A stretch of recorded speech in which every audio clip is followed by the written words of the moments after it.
Cameraman വരാൻ പറ്റൂല. അതുകൊണ്ടാണ് ഇതേപോലത്തെ കൊറേ സാധനം പിടിയിലുണ്ട്. ലാസ്റ്റ് കാണിച്ചു കേട്ടാ. വീഡിയോ മാറ്റണ്ട, തട്ടി മാറ്റാണ്ട് നിന്നോ. ഇപ്പൊ ലാസ്റ്റ് മൊത്തം ചാകര കാണിച്ചിരുന്നു. ചാകര ഫുൾ പലയാന്ന്. ഓക്കെ ടീക്കെ. ഇതാ പലകൾ മാത്രം.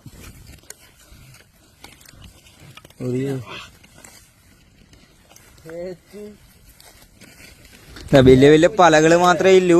ബാക്കിയെല്ലാം നോക്കി നോക്കി ചെയ്തോ. ഈ പല മാത്രം പിടിക്കാൻ ഒരു ട്രിക്ക് ഉണ്ട്. അത് വേണ്ടവര് പേഴ്സണലി ചോദിച്ചാൽ മതി. എല്ലാവർക്കും പറഞ്ഞു കൊടുത്തിട്ട് വലിയ കാര്യമൊന്നുമില്ല. അപ്പം ബാക്കിയെല്ലാം നോക്കി നോക്കി ചെയ്തോ. ഇപ്പൊ അതിന്റെ അടക്കം ഒരു പലയാനെയും പിടിച്ചിട്ട് വരുന്നുണ്ട് എടുത്തോണ്ടിരിക്കുമ്പോ. എല്ലാം ബിഗ് തന്നെ വരുന്നു പിടിക്കുന്നു. ഇല്ലടാ ബാക്കിയെല്ലാം പറഞ്ഞ പോലെ തന്നെ. ഇഷ്ടപ്പെട്ടില്ലെങ്കിൽ നോക്കി നോക്കി ചെയ്യുക. എന്തെല്ലോ കളിയുണ്ട് അടുത്ത വരാൻ. കാണിച്ചടാ.